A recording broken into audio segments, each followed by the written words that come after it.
మృతి పొందేను, సమాధి చేయబడిను, లేఖనముల ప్రకారం 3వ దినమున. లేఖనం అనే మాట ఉంది చూసారా? అని అర్థం ఏంటో తెలుసండి? యేసు ప్రభు కాలానుగుణంగా ఏదో పుట్టేసి ఏదో చేసేసి ఏదో చనిపోలా. యేసు ప్రభుల వారు ఈ లోకంలో ఎలా పుడతాడో కొన్ని వందల సంవత్సరాల క్రితమే ప్రవక్తలు ఏం చేశారు చెప్పండి?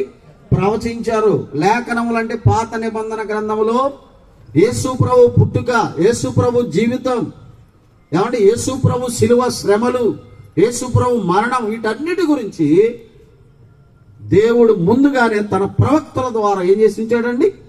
మాట్లాడించాడు.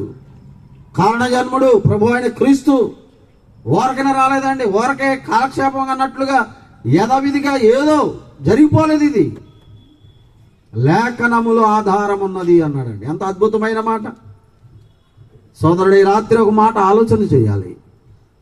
ఈ లోకములో అందరూ మంచివాళ్ళనే ప్రేమిస్తారు, చెడ్డవాడిని ఎవరు కూడా ప్రేమించరు.